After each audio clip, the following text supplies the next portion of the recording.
এক ক্লিকে কার্টুনের মতো এডিট।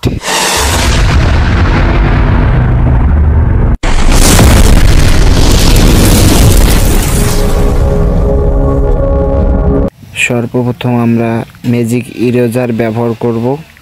এই অ্যাপস দিয়ে এক ক্লিকেই কার্টুনের মতো হয়ে যাবে। সর্বপ্রথম আমরা এআই ফিল্টারে এখানে এআই ভিডিও অ্যাকসেপ্ট করব। এখান থেকে আমরা পেস্ট করব। পেস্ট করার পর আমরা যেই ছবিটিকে কার্টুনের মতো করব ওই ছবিটি দিয়ে দেব। সেই ছবিটি থেকে আমরা কার্টুনের মতো তৈরি করব।